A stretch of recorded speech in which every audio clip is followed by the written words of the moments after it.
Welcome to the Deep Dive. Today, we're getting into something called main character syndrome. This idea that, your life feels like a film and you're the star. Right. We're going to unpack the two sides. This empowering main character energy, MCE, and then the more, let's say, self-centered version, MCS. Exactly. And our mission really is to get a handle on where this came from, the good, the bad, and how our digital lives are shaping it for you. Okay, so that feeling, like walking through the city, music playing. Yeah, totally. Like every moment is a scene just for you that's kind of romanticizing your life. Right. And MCE taps into that positively, taking control, finding joy. But MCS, that's different. That's where everyone else kind of fades into the background of your story. Supporting characters. Pretty much. And you can see its roots, and how we constantly curate ourselves online and maybe this broader trend towards hyper-individualism. It spread so fast, though. Where did it actually, start? What was the spark? Well, the big viral moment seems to be a TikTok from Ashley Ward. This was May 2020, right in the thick of the first COVID lockdowns. Ah, okay. Context is key there. Definitely. People felt isolated, powerless. Life narratives were just gone.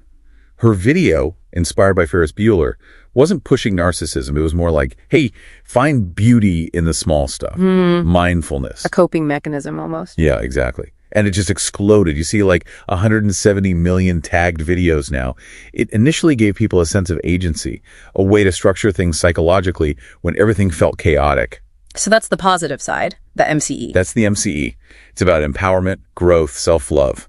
Psychologically, it lines up with having an internal locus of control, that feeling that you are actually in charge of your life. You're the protagonist, not a side character in someone else's story. Precisely. It can help with self-advocacy, setting boundaries. But there's a catch, right? You mentioned the difference between that and just performing online. Huge catch.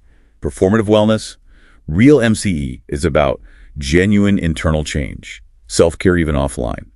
The performance version is all about the likes, the views, looking healed or empowered online, not necessarily being it. Which brings us to the darker side, MCS. It sounds a bit like narcissism. It definitely has overlaps. Inflated self-importance, needing admiration, entitlement. Those traits are there. But, and this is crucial, it's not the same as clinical narcissistic personality disorder, NPD. Okay. So how is it different?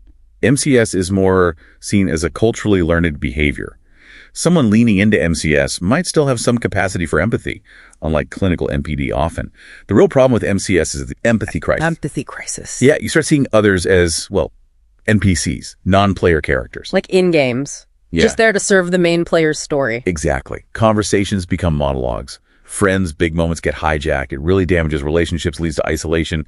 People resent being treated like props. And what happens when, inevitably, life doesn't follow the script? When the main character fails or gets bored?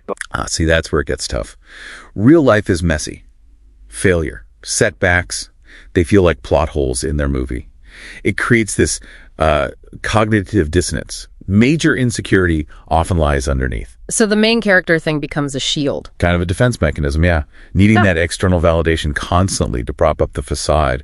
It's a tricky cycle. And you mentioned culture driving this. Social media. Oh, absolutely. Platforms like TikTok, Instagram, they reward the dramatic, the attention grabbing. The line between your real self and your displayed self gets incredibly blurry. Life literally becomes content. Right. Couple that with hyper-individualism, this intense focus on personal success, the self-made myth, and sometimes, even misinterpreting self-care. It can lead to solipsism. Solipsism, just seeing your own experience as the only reality. Pretty much. Focusing so much on your world that communal ties weaken. Everyone's sort of competing for the spotlight. We see this reflected out there, don't we? Stories, maybe even jokes about it. For sure. You see Reddit posts about friends who just monopolize everything, or people getting called out for being inauthentic. Sometimes people even worry they have MCS, linking it maybe to anxiety or something else, which shows some self-awareness. And comedy. Yeah, comedy critiques it too. Memes, those cringe videos of public TikTok dances, they kind of reinforce social norms about awareness of others. Satire points out the absurdity, pushing back towards empathy. So, wrapping this up, the takeaway isn't stop being the main character of your life. No, not at all. It's realizing you're in an ensemble cast. Everyone around you is the main character of their own complex, important story. Okay, so less performance, more presence. Exactly. Shift from needing external validation to finding internal validation. That means really listening to people, consciously sharing the spotlight, celebrating others, practicing empathy, maybe limiting some of that performative online stuff. Because true well-being isn't about having the perfect curated story or always being center stage. Right? It's in the real connections, being okay with vulnerability, knowing the best stories are the ones we build, together, unfiltered. So maybe the final thought for you is this. What ensemble cast are you part of right now? And how can you maybe step up and contribute to their story today?